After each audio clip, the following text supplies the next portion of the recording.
کہ جس نے اس مبارک مہینے میں، برکت والے مہینے میں کسی مسلمان کی ایک حاجت کو پورا کیا،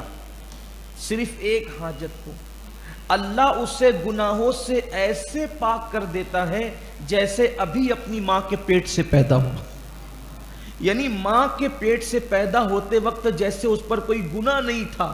ویسے کسی مسلمان کی ایک حاجت پوری کرو گے تو اللہ تمہیں گناہوں سے یوں پاک کر دے گا۔ اور اسی پر بس نہیں، بلکہ پھر اس کے بعد حدیث پاک میں آتا ہے کہ اللہ رمضان شریف میں جو کسی مسلمان کی کوئی ایک حاجت پوری کرتا ہے تو اسے گناہوں سے پاک بھی کرتا ہے، اور اللہ اس کی 10 لاکھ حاجتوں کو پورا فرماتا ہے۔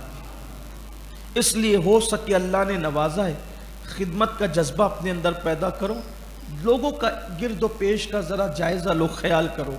میں نے ابھی افطار کی نشست میں اس پر بہت زور دے کر لوگوں سے اپیل کی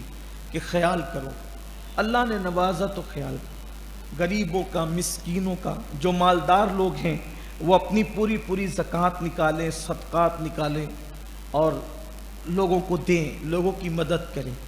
اور لوگوں کے ساتھ ساتھ اس سال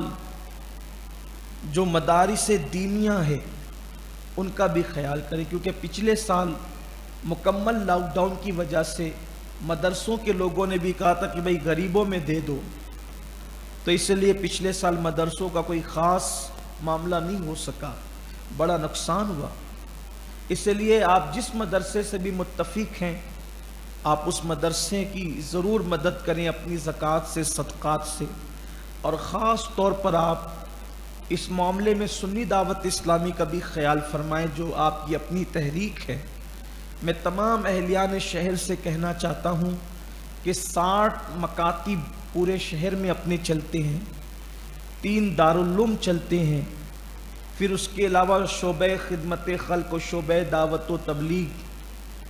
شعبہ مداری، شعبہ مساجد، دیہاتوں میں بھی ائمہ کی تنخواہیں، یہ سارا معاملہ چلتا ہے۔ آمدنی ہو تو بھی چلانا ہے، نہیں ہو تو بھی چلانا ہے، چونکہ ذمہ داری ہے۔ اس لیے میری آواز جہاں تک پہنچ رہی ہے میں ان سے گزارش کرتا ہوں کہ آپ سنی دعوت اسلامی مالیگاؤں،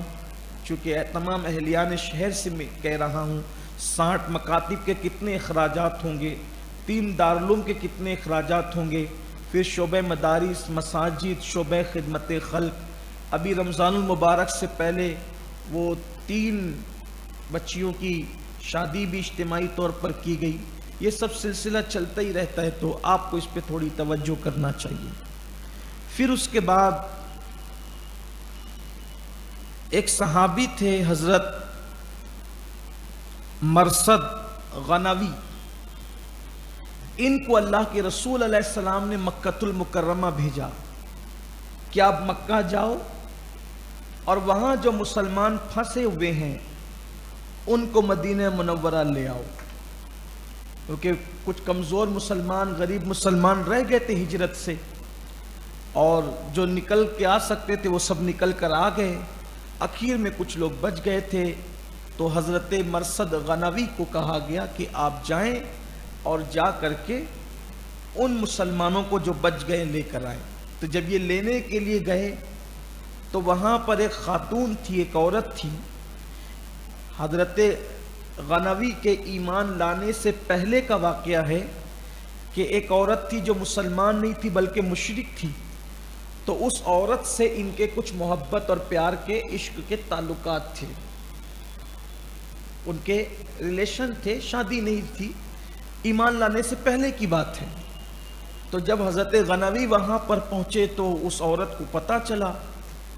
کہ مرثد تشریف لائے ہوئے ہیں،